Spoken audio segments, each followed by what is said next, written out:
Hello. Hi, everyone. Welcome to A Couple of Sassos podcast. I'm Brooklyn Johnson. And I'm Heather Terry. And this is our Power Hour of True Crime, where we talk about fucked up people doing fucked up shit, usually for fucked up reasons or sometimes for no reasons at all. That's right. And today, everything is so different. Today is different and exciting. It is. We have a guest today, which, as we just said, was so freaking exciting. And have you guys been following the show Toxic? Oh, my God.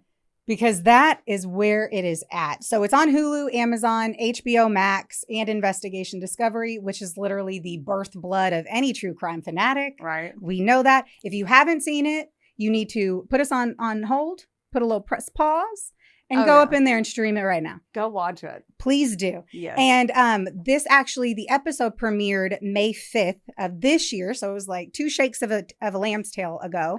And it's hosted by Elizabeth Chambers. And that is the ex-wife of Armie Hammer. Yeah. So if there's one woman that knows fucking toxic relationship, it is Elizabeth Chambers. And so the series really highlights stories of toxic relationships and what happens whenever they just go too fucking far. Right. And in the first episode, it's called Sleeping with a Stranger. Kelly Sutliff, she goes into what was supposed to be a fairy tale romance. However, her husband, Chris, devolved into this nightmare, emotional manipulation, sexual assault, stalking, drugging, physical violence, just everything, you name it. Fucking insane. The fucking worst. Fucking insane. Yeah. And Kelly's over here like, yeah, I lived that shit. I so did. let's tell you a little bit more about this beautiful being that is on the other side of our screen today. Right. She is not only a licensed psychotherapist, a domestic violence survivor, and passionate advocate for healing, empowerment, and safety.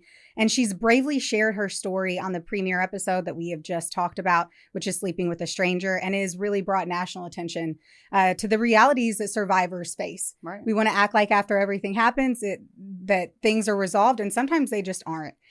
She's also the founder of Kelly's Canines, Tales of Courage, which is a nonprofit organization that provides highly trained protection dogs to domestic violence survivors at no cost. That's so amazing. I have chills. Right. Like I literally just got chills. Just right.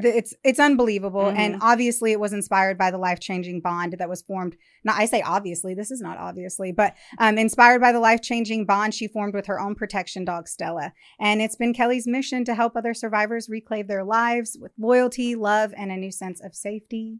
And with over 14 years in private practice, Kelly brings both professional expertise and lived experience to her work, whether she's supporting clients in therapy, advocating for systematic change, which is huge and needed after everything you've experienced, or of course, training alongside her own dogs in competitive protection sports. So holy fucking balls. Welcome, Kelly. Hello, ladies. I'm so happy to be here. Thank you so much for having me on your platform. Thank you for coming. We're so happy. We have fangirled so hard. We have. Thank you so much for saying yes. Because we first slid into your DMs. I'm like, she's never going to see it. But you know what? I've had a couple of glasses of wine. I'm going to shoot my TikTok shot.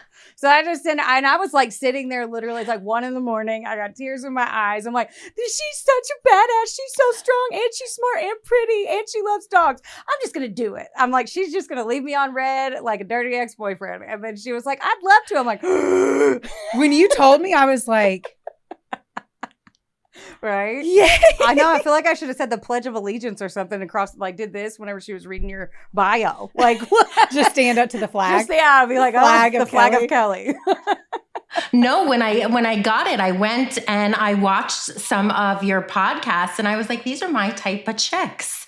Like their humor, a little bit of a truck driver mouth. You guys are my kind of girls. Truck driver mouth. I like that. Yes, we do. Call me Big Bertha. I'm going to steal that one. Okay, one question we always ask. Yes, we've had some guests on our show, and to lighten it up before we get into the deep dive, whenever I tell stories, I'm like, what was your death row meal? Because that's the one, when they're on death row, they can order anything. Some of these assholes are like, I'm going to get 8 lobsters and some pizzas. The one I always bring up is he got a pepperoni pizza and a hot chocolate, which makes me gag. So what would your death row meal be? All right. And you can pick anything. Which this is why we don't tell them hard. ahead of time. This might be the most difficult question you guys are going to ask me today. We're hard-hitting journalists, so that's So listen, you can never go wrong with Chinese food. I love Chinese food, but I think I'm going to go out with chicken parmesan, but with a vodka sauce and a dirty martini, extra dirty, Grey Goose, regular olives, no vermouth. That's how I like my drink. So that is my death row drink.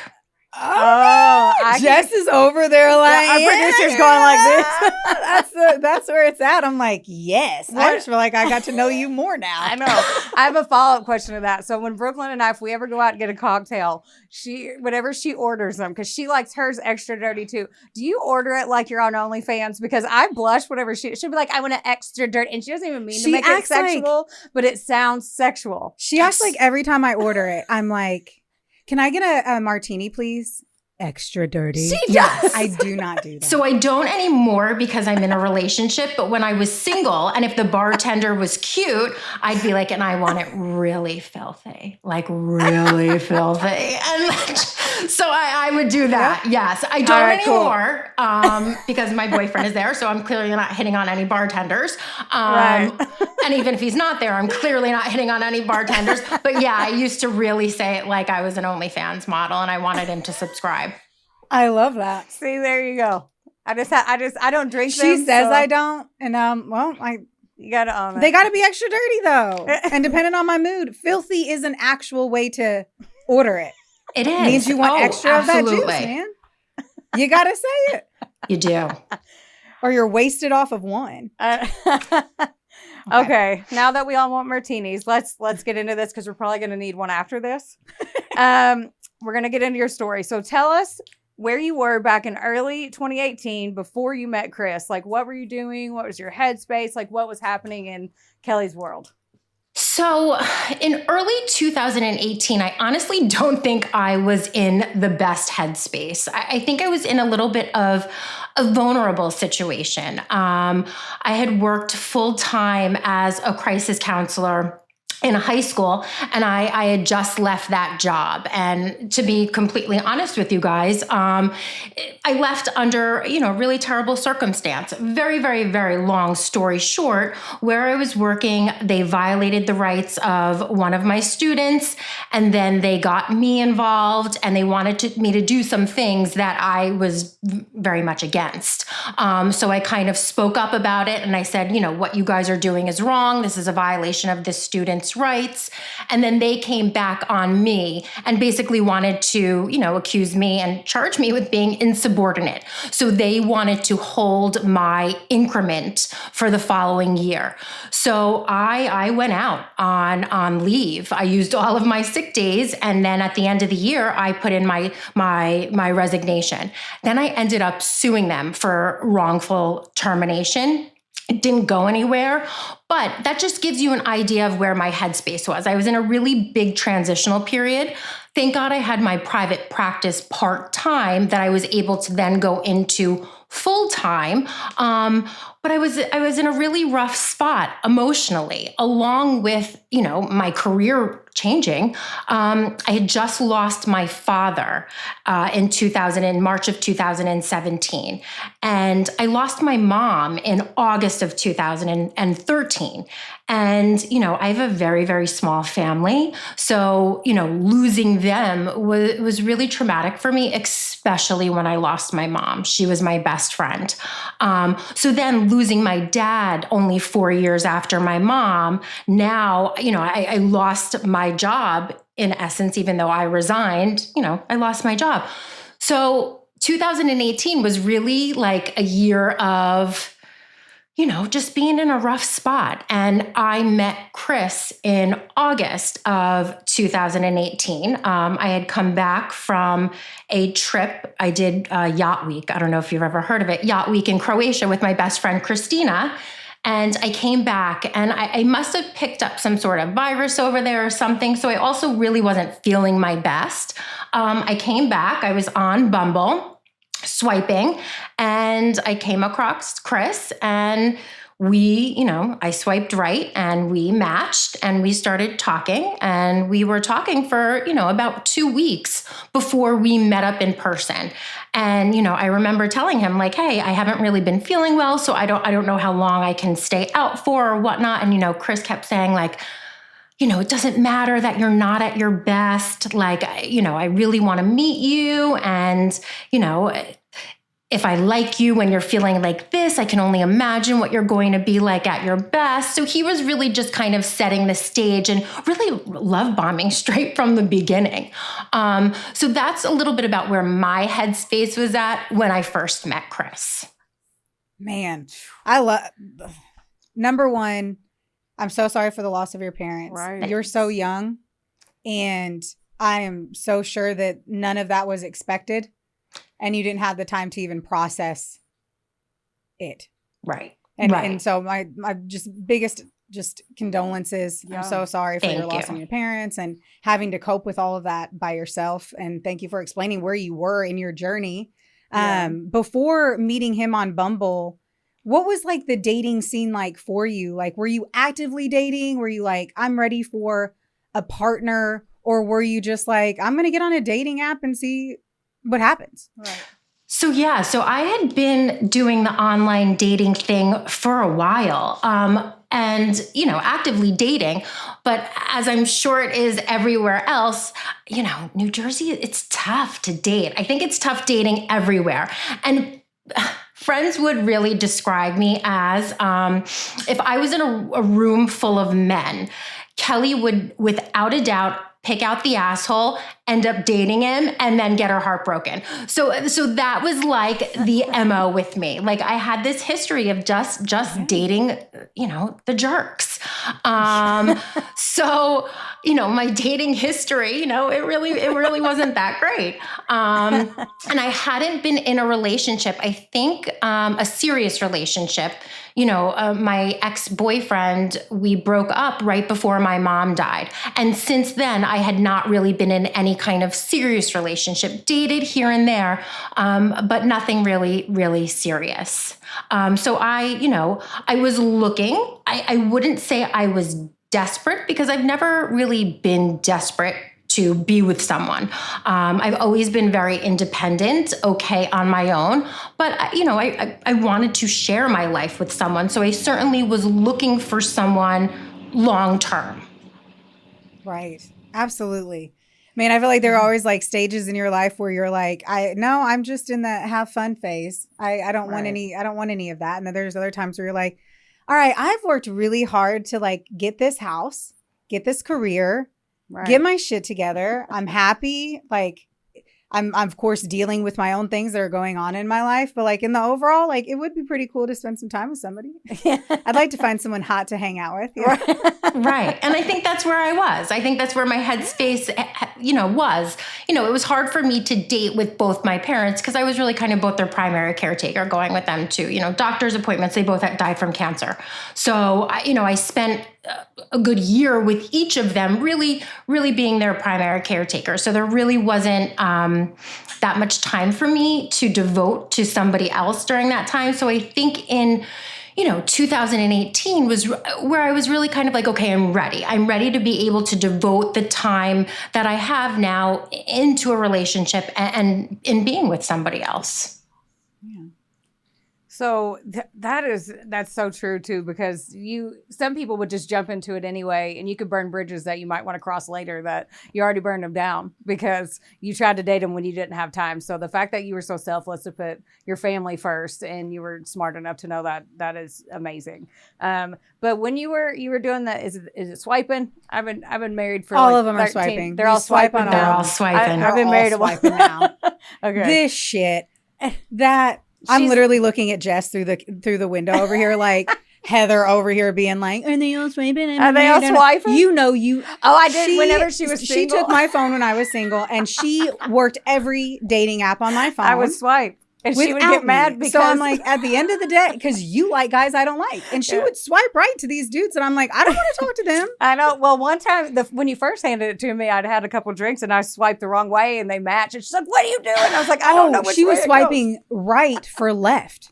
And left is no, right is yes. I don't know. Right. So she yesed Yeah. a hell of a lot of no's. And then So no, she knows the exactly ones what that they you are. wanted to yes. Right.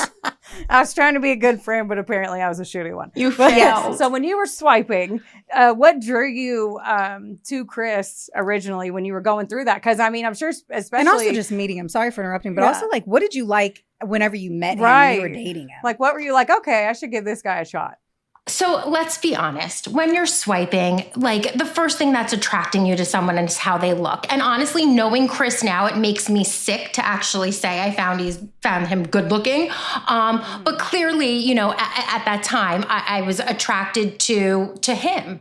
And honestly, I said this, you know, prior, you know, on those dating apps, you know, very rarely do you find men that actually fill out the bio. Like it's a 5-minute thing to fill out. And I was getting to the point where I'm like, dude, if you can't even fill out a little bit about yourself, like that's ridiculous. I don't need an essay, but I'd like like that to me just show. And my thing wasn't even, you know, that intense. So he actually filled it out. So I was like, all right, he's good looking. He filled out the bio. And when I swiped, we matched. It was Bumble. So the girl or the woman has to message the man first. So I messaged him. He responded. And again, a lot of these dating apps, like it would fall off really quickly. So you'd be communicating with someone and then all of a sudden, you know, the conversation just completely falls off. Or they're not engaging whatsoever. And clearly you guys can tell I'm a little bit of a talker. So like he was engaging, the communication was great. You know, we moved to texting, you know, and I still have all those texts to this day. And I'd be lying if I said to you that I didn't look back at them.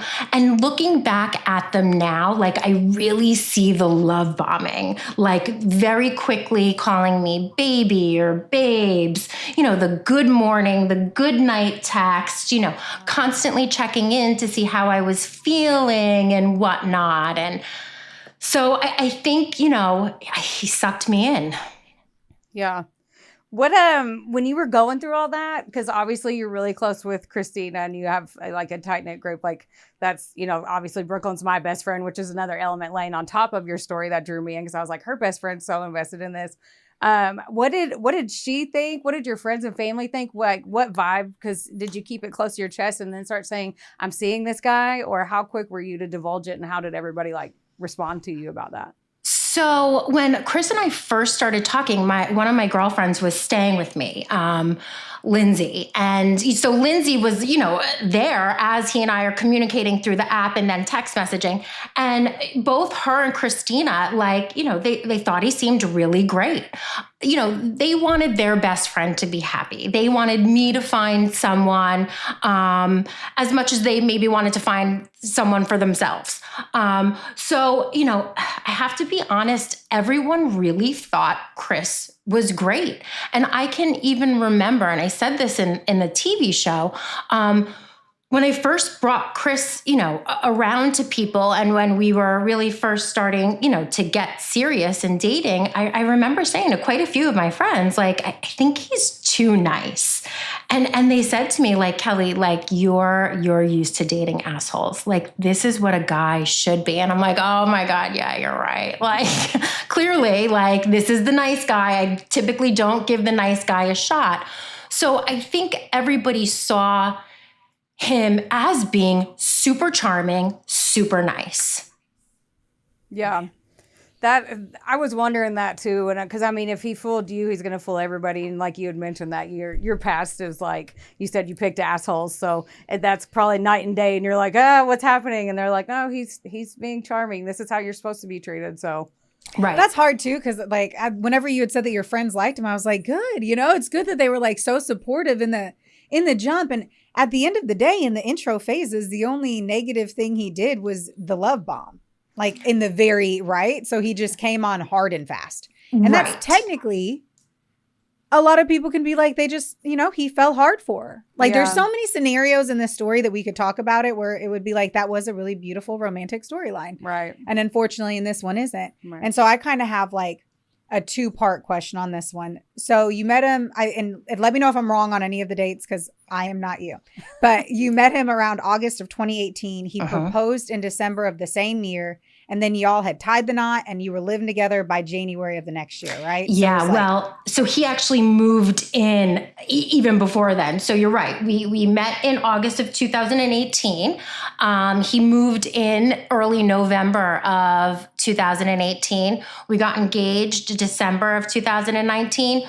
We had technically 2 weddings. So the real wedding is January of 2019, which there were, his mother and his child came to that. And then a few of my close friends. Cause again, I really didn't have much family. We didn't tell anyone about that wedding, because he was traveling to Hawaii in April for work. He worked for the government. So we knew that when we were going out to Hawaii, we were going to elope.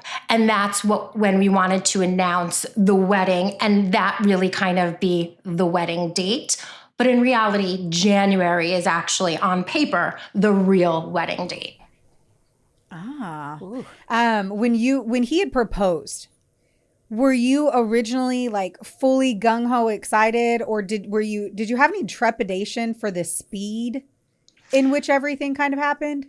So we had talked about getting engaged, and I can't put full blame on Chris for the speed of the relationship because I did allow it to move at that pace. So, he moved it along very fast, but I definitely allowed it to move at that pace. So I wasn't hesitant when he proposed. However, I look back now at the proposal and I did not know that was when he was going to propose. I had a feeling it was coming soon, but we had talked about, what I wanted for a proposal. And, I was very, very clear in saying that, like, I really wanted it to be something intimate. And, I wanted it to really be me and him, something very, very intimate. And it was anything but. He did it. Yeah, I'm like, wow. Wasn't it at Rockefeller Center? Or wasn't it Rockefeller Center, in front of the tree with his mom and son there. And then we went to Olive Garden for dinner.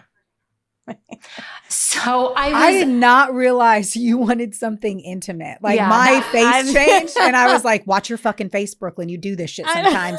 Because my face was like, that's the opposite. Like, yeah.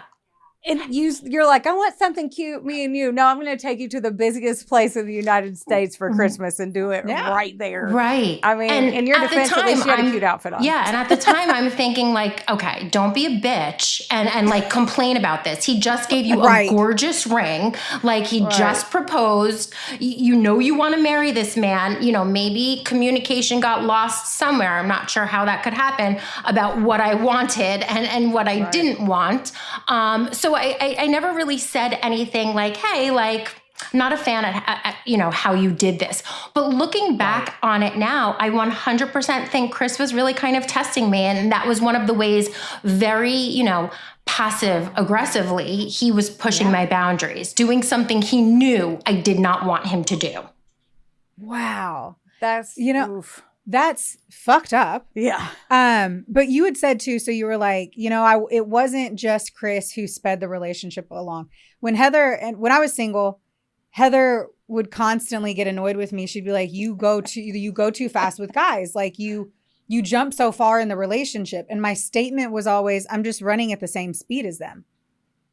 And so I was like, I'm just going at their pace. Right. Like I wasn't setting the pace. I was just going at the pace. And my claim to fame was having very extreme relationships burn out in 60 days or less. That is what I personally did. I would do everything you did, but let's condense into 90 days. Let's have it blow up right there. Like that's what I do. We're going to make it a quarter. Right. That's about it. But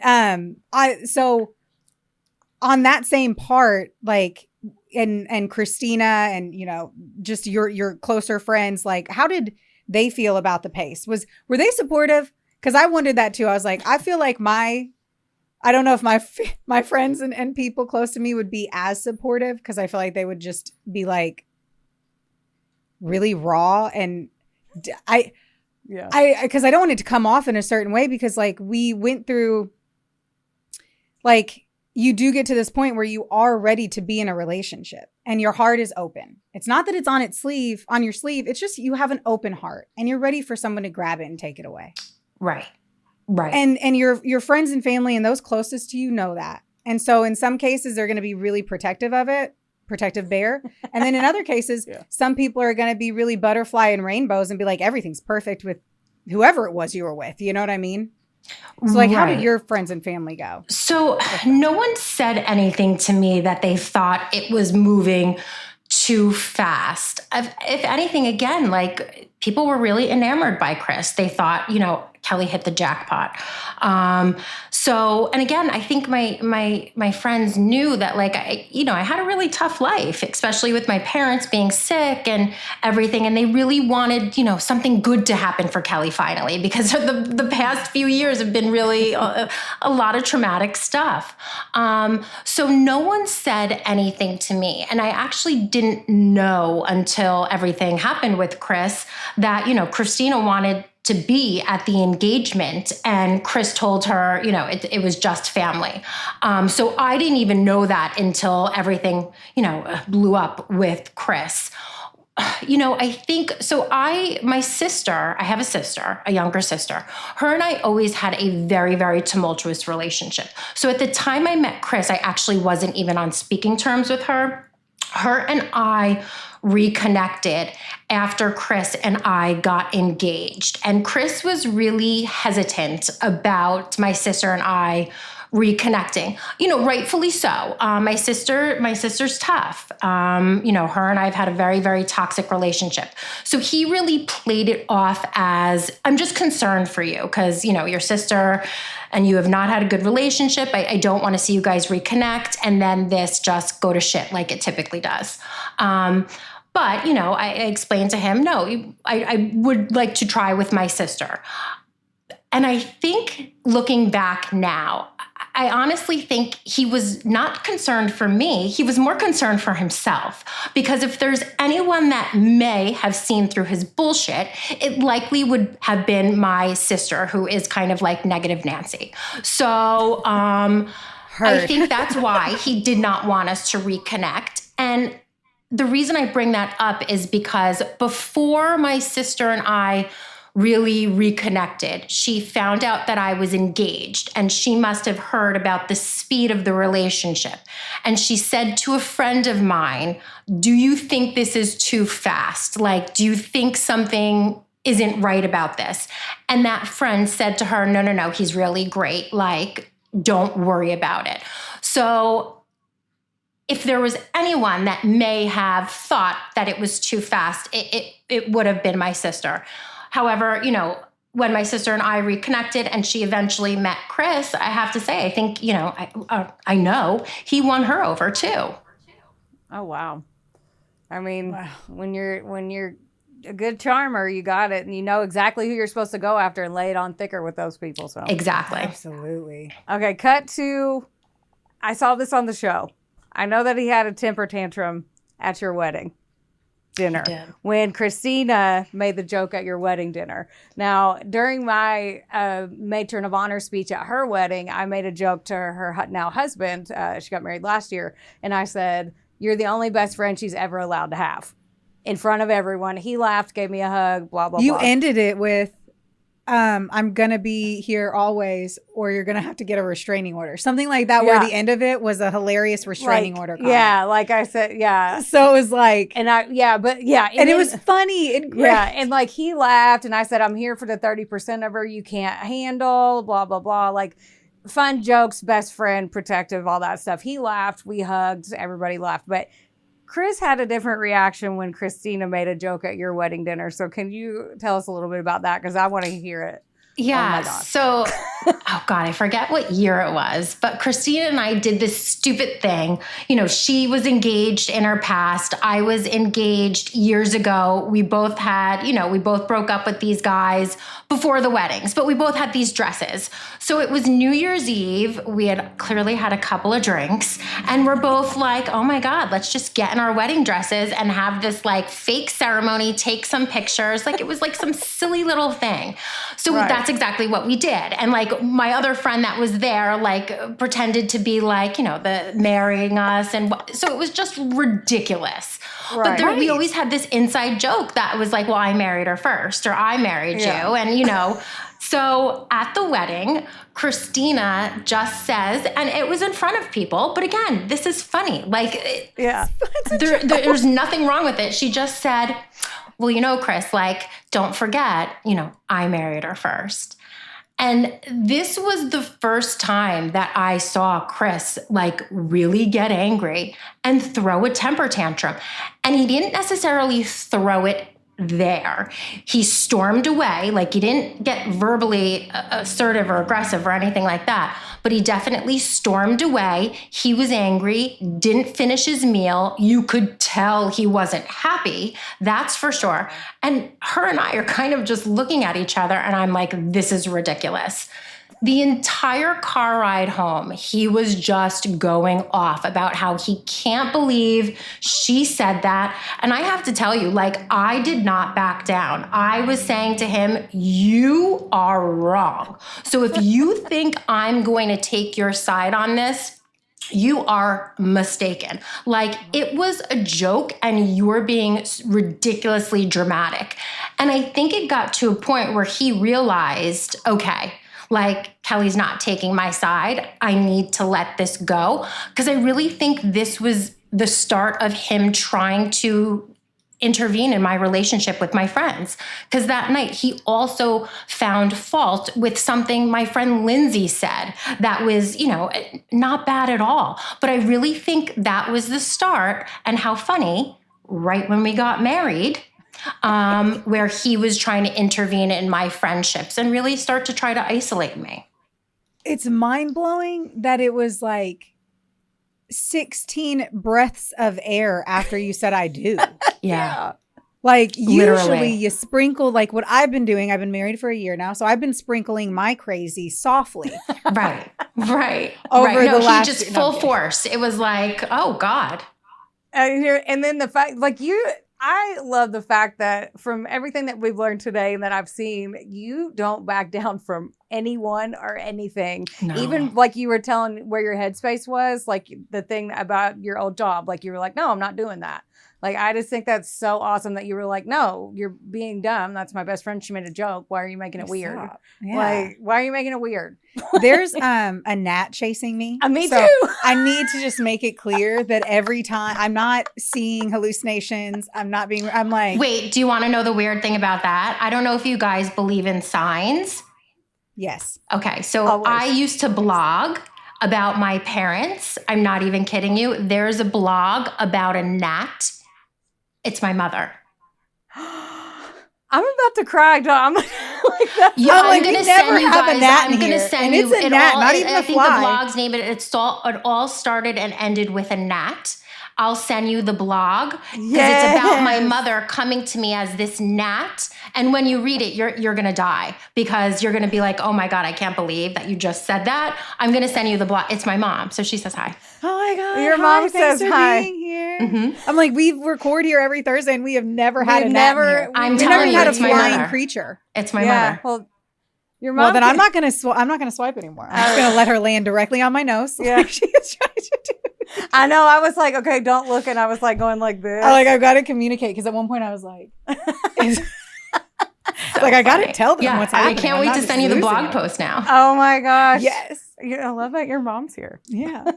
And I believe you have the next one. Yeah. Too, So, okay, you get home from the wedding. Everybody asks that annoying question, like, how's married life? Like 5 seconds after you get married, like, and then you were going through your health issues. So, like, how was married life after you got over that and he figured out that he couldn't put a wedge between you and your friends? So married life, it was as good as it could have been for as sick as I was. Like I was really, really sick. And I really started to get sicker when Chris moved in.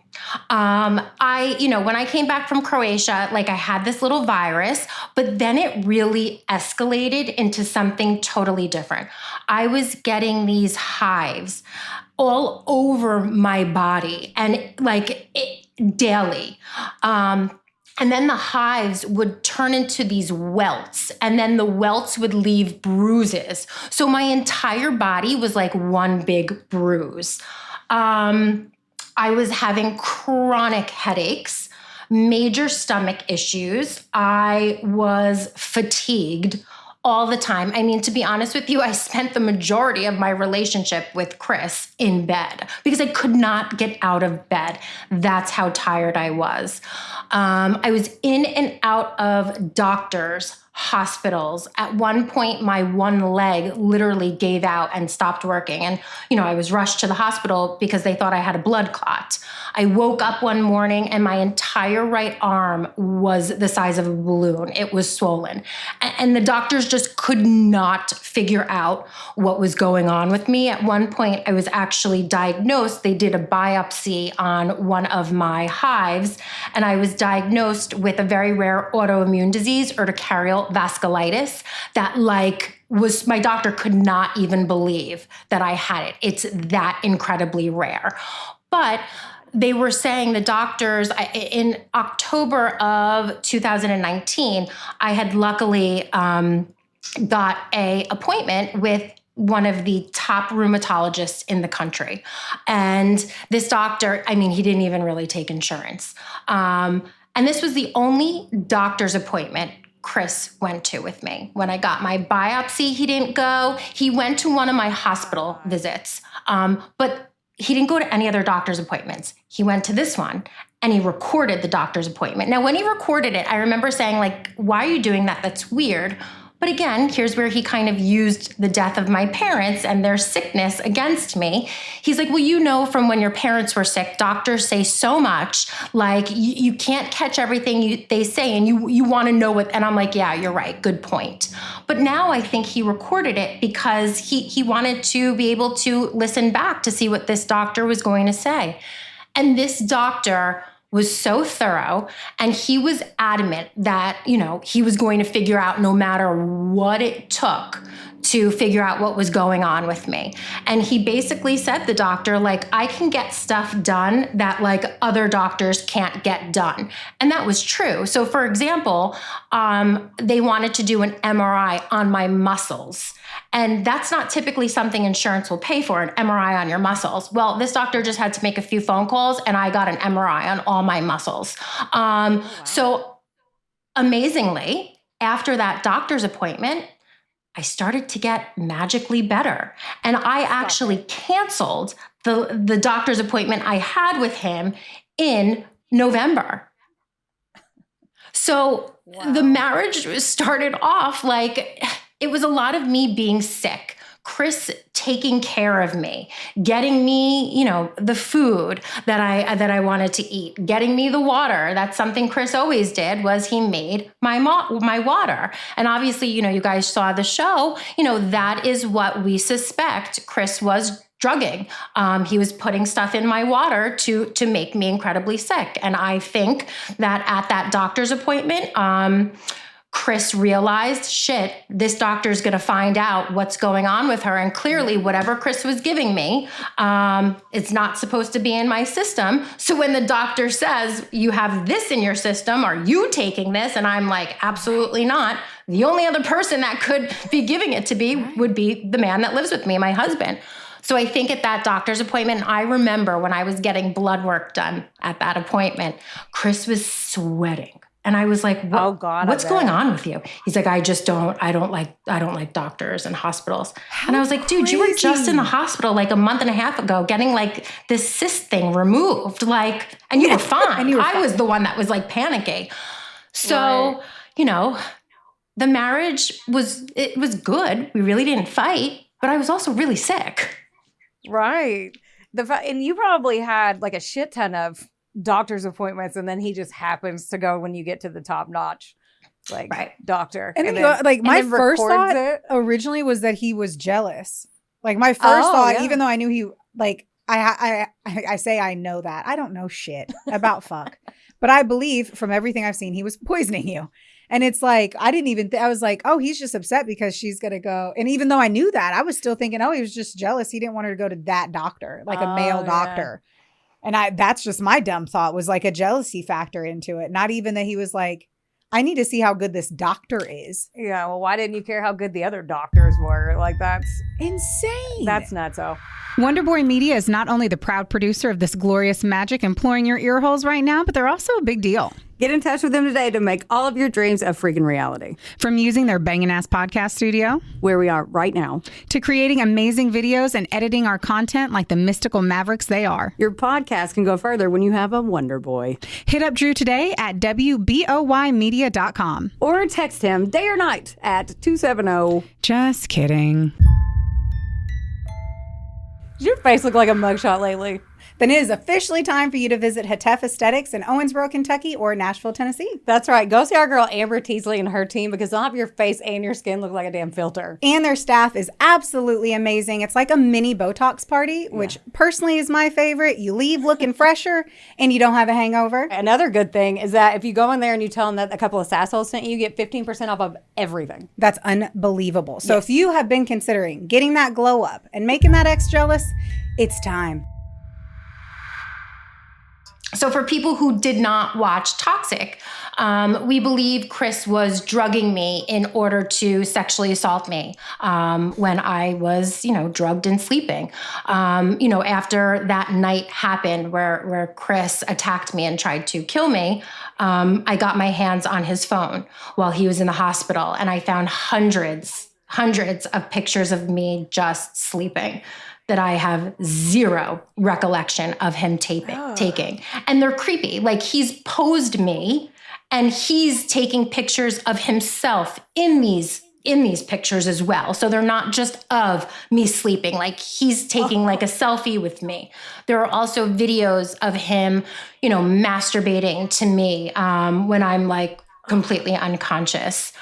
There's one video where he's masturbating to me. He then pans the camera to me and I'm completely passed out. And then right after that, we both had a Corvette. So my Corvette, and I had this license plate before I even met him. My Corvette, the license plate says not his. Because I was tired of people every time they saw me in the car, they were kind of like, oh, who, is that, did your husband get you that car, your boyfriend? And I was like, no, bitch, I got the car for myself. So I got the license plate that just said not his. So Chris thought that was funny, and he had a Corvette, and for his license plate, it said not hers. So after this video of him masturbating where I'm completely passed out, you then see him take the camera, he walks downstairs, and he lifts the cover on his Corvette and films the license plate that says not hers. And then the video cuts out. Like, it's just creepy. I'm fucking crazy. And then, there was the incident that happened. There were two incidents that I recall where I woke up in the middle of the night and Chris was inside me. And I can remember jumping up and being like, what are you doing? Freaking out. And he's like, I thought you were awake. And I'm like, I was not awake. So honestly, everything just started making sense that Chris was drugging me to rape me when I was unconscious and sleeping. I can't imagine. Like, I thought you were awake. First of all, fuck that. There's a huge concern. Like, it's terrifying. Yeah. It's terrifying. Like a very blanket terrifying. But what it says for someone who wants to have sex with a corpse. Like, that's what he wanted to do, was have sex with a corpse. Because I think it's control and power. And again, like I can't, I have never talked to him about this, and clearly I won't, but I'm just going off my own psychotherapy background and in also talking with other people about this. It's all about control and power, because I've always been independent financially, emotionally, mentally, physically, whatever the case may be. And I didn't need Chris, right? If anything, right. I think he needed me more than I needed him. And also he knew that. He knew that he could not control me. So what better way to control me than in a way I don't even know? God. So I think it was all about control and power to him. He needed a way to control me, and this was how he did it. And I also think it's something that, as disgusting as it is, again, because I understand that, it's called sleeping beauty syndrome. So people who have this, it's called somnophilia. And again, I'm not saying Chris has this. I'm just saying that this is what it kind of sounds like. Now, this is a kink for some people where there is consent. So for that is great. You do you. If this is something where you have a party that this is what they engage in, there is consent that you can have sex with me when I'm sleeping. The person actively has consented to that. That is different. There was no consent here. I did not consent to this. So that's what makes it disgusting, because that's what makes it rape. Right. Thank you for being so eloquent on that too, to make sure that we didn't just accidentally shame somebody's kink. Yeah. We are not kink shamers here. Yeah. We do that all the time. I always say there's an ass for every chair, but you don't have to sit down. But someone will sit there. That doesn't mean I have to sit there. That is exactly. So December 16th, right, is the infamous day. This is 2019. It's not even technically a full year from your wedding date. And a call comes over the radio. It's an active domestic. You had called the police and got only a few words out before a male voice had came in on the line and said, "We're fine," and hung up, basically. And essentially the cops are notified. They're like, "We have a male who's naked, walking around the house, ranting. Blood is everywhere." He's not very lucid. I say that from what I saw of he is not lucid in my definition of what the word lucid is. Toxic was a 43-minute show, I think is what it was. 43 minutes. Yeah. And give or take. Yeah. And obviously they're condensing things. Yeah. What happened that day for you? Because I don't even feel like we know, though we kind of know. Right. So you're right. So Toxic had 43 minutes to make over 4 years of my life into an episode. Yeah. And they did the most amazing job. I could not be happier, but they obviously couldn't get everything in. So even with that night, it looks like things happened super quick. And they didn't. This started at probably 5:30, 6 o'clock in the morning. And I believe the police came in the house. I think it was like 7:15 at night. So this was an all-day event. And when I say that, he wasn't attacking me all day. That started around 6:15. at night, and that was a 45-minute thing. But I woke up in the morning, and basically, my dog, Chester, who I had at the time, got me up to go to the bathroom, which he never typically does. And when I took him out to the bathroom and I came back inside, the way Chris fell asleep with his phone just looked really bizarre to me.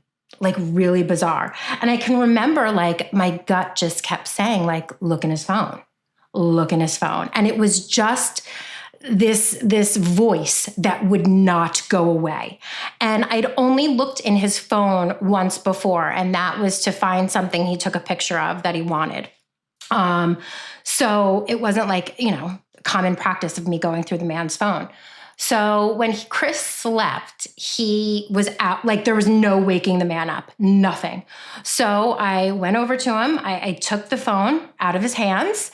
And again, I just had this horrible feeling.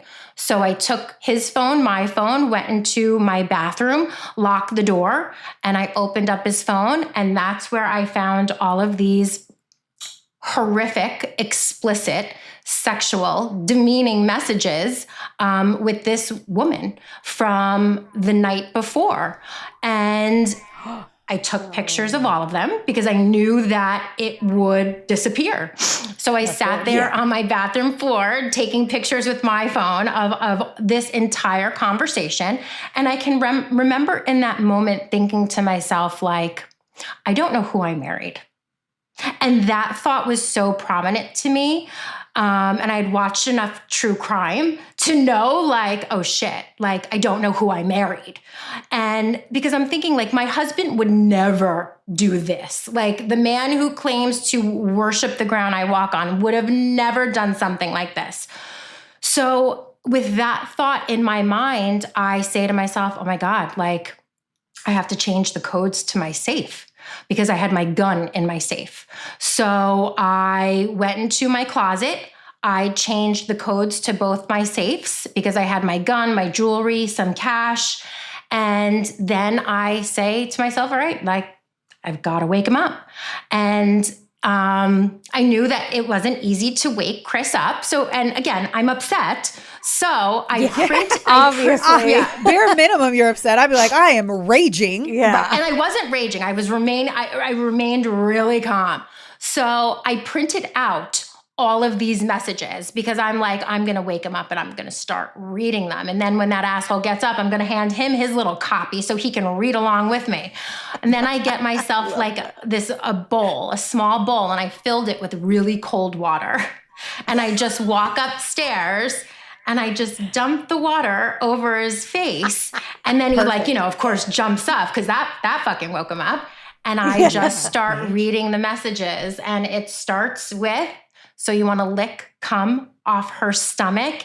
And his face just dropped. And I looked at him and I said, here's your phone.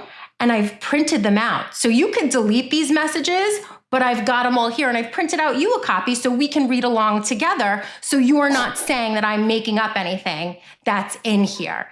And he says nothing. He goes into the shower. And that's when I start crying. And that's what I was going to ask. I was like, okay, Kelly, I've got to ask woman to woman here. Like, were you like devastatingly hurt in this moment, or were you more? I have a few questions on that. Like, the devastation of it. Were you also just scared because, as you just said, you realized you didn't know the man fully? Like, now you're like, who the hell is this guy? And like, what the fuck is about to happen? Because I'm so sorry. You just said you cried, and I'm like, I don't know if I would have made it to the printing. To be honest with you, I don't know how. You know what it is too? Like, I'm a crisis counselor, so I am able to compartmentalize. Right. So I think in that moment, like, I was very much like, this is what I'm going to do, this, and this. And then after I did it, that was when I was like, okay, now you can have your little breakdown. Like, now you can have your little MTV. Like you're good. You did what you wanted to do. So I was devastated, and I wasn't scared. I wasn't ever scared that day until he started physically assaulting me, because I never in a million years thought he would ever put his hands on me. This was the first and only time Chris ever put his hands on me or even screamed at me. Like, we never screamed and yelled at each other. So I wasn't scared. I just was like, I don't know who you are. Like, who are you? Like, because my husband would have never, so it wasn't a scared thing. It was a more like, what the fuck did I get myself into? Kind of a thing. And of course, I was devastated. So, Chris comes out of the shower and I'm like, listen. So one of the things they don't explain in Toxic was in July of 2019, I decided to do a complete renovation on the inside of my house. And December 16th, 2019 was literally the last day of the renovation. The contractors were doing the final walkthrough. So Chris actually destroys my home on the last day of the renovations, to the point where before Chris destroyed my home, literally minutes before, he texted my contractor saying, I hope Kelly loves her house. And literally minutes later, destroyed it. Because I lived in my house for, I think it was something like 9 years before Chris moved in. Chris only lived in my house for 11 months as a married couple. So this was my home. Yes. So I said to Chris, like, listen, I'm not going to work. I was supposed to go into the office to see clients. Clearly, I'm crying. I can't go see clients. So I say to him, I really don't want you here.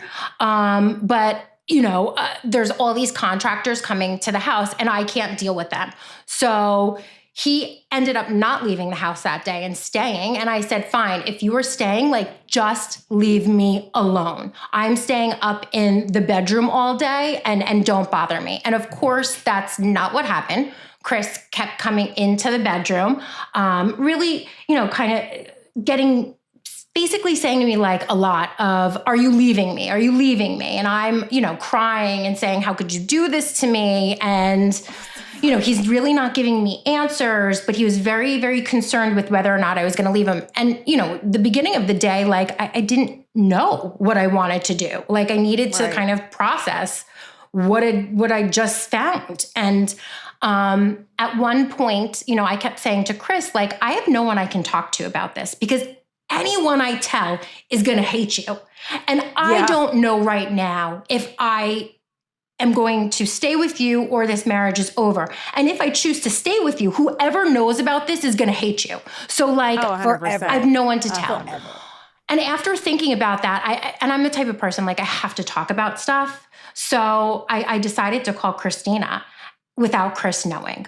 And thank God I did, because she was one of the people that really helped to save my life that day.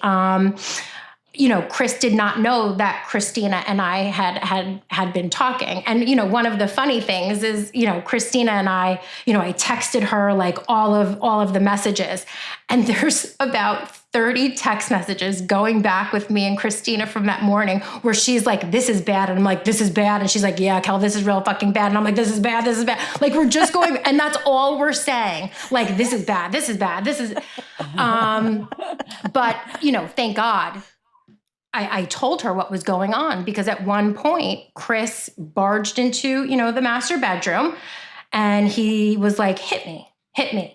And I remember I was sitting on the bed and I just looked at him and I was really like confused. And I said to him, I was like, hit you? I was like, I've never laid my hands on you. Why would I start now? And he's like, hit me. You'll feel much better. You said you're in pain. You'll feel much better. And I said, Chris, like, I'm not in physical pain. I'm in emotional pain. I said, do you know what that's like? I said, that would be, hitting you is not going to make me feel better. I said, what I would do before I ever lay his hand on you is I would take my gun, shoot myself in front of you. So you have to live with that for the rest of your life and that emotional pain. That's the kind of pain I'm in. I'm not in physical pain. So he storms out of the bedroom. I call Christina immediately and I tell her what he just said. As I'm on the phone with her, and again, at this moment, he does not know that we are talking. He beeps into Christina. So I say, oh my God, pick it up. She picks it up. And Chris says to her, Kelly just said she's going to shoot me with her gun. So now Christina knows I did not just say that. So she gets off the phone with him. She calls me back and says, Chris just said, you said you were going to shoot him with the gun. So I said to her, gun's got to go. Still in this moment, I'm not thinking he's going to kill me. I'm thinking, holy shit, he's going to just do what I said. And I certainly can't live with that if he kills himself. Now, he had never made any suicidal comments or anything like that. But I thought, oh my God, he's going to make me live with something like, so I just was like, guns got to get out of the house. So if I didn't talk to Christina that day, I don't know if I would have taken the gun out of the house. And I honestly think Chris's plan, even though I changed the code to the safes, there were keys to the safes. I was missing a set of keys. I had one set, my other set magically disappeared. So I don't know. I still to this day don't know if he had the set of keys to the safes. Thank God I took the gun out of the house, because I honestly believe that if I didn't, I wouldn't be here today. Was he familiar with guns? Was he a gun user as well? So Chris is former military and he is a chemicals and weapons specialist. That makes that. I don't know if I should just get up and leave or So I also, and I don't have I don't really have much proof of this. I also have a theory. Again, it's not fact. I can't prove it. I believe that there may have been guns in my house that I was not aware of. I mean, anything's possible when you find that shit on your phone with somebody that's never even yelled at you. All right, so you guys guessed that we were going to be able to finish all of that wild story in just one episode, and the answer is absolutely fucking not. No, we still have even more to unfold in a 2-part series. So the next episode is going to be coming out here very, very shortly, where not only was this brutal attack kind of the catalyst for the conversation, but all of the craziness that really happens afterwards, right? Right. It's I mean, we can't, but we don't want to pack all that into 1 hour. No. We got to spread it out because Kelly's got a lot to tell us, Yeah. We got her to pay attention to us, and now we're like, hey, we're going to keep you here, and we're going to have everybody come back forever. No. So thank you guys so much. Don't forget, like, rate, review, subscribe. Make sure to look at our show notes. We're going to have all the details for Kelly. And don't forget, don't get mad. Get sassy. We love you. We love you. Bye. Bye. This episode was sponsored, edited, and produced by Wonderboy Media. Get the deets at WBOYmedia.com to see how you can make your podcast dreams a reality. Help us out and be sure to rate, review, and subscribe wherever you listen to our audio project. Don't forget, follow us on Facebook, Instagram, and TikTok at, of course, A Couple of Sassholes. Want more sass? Become a member of our Patreon for bonus content, merch, and more. Plus, we're on Cameo now, so there's even more ways to get the sass you need just how you like it. As always, don't get mad. Get sassy. Theodore, can I bet that guy?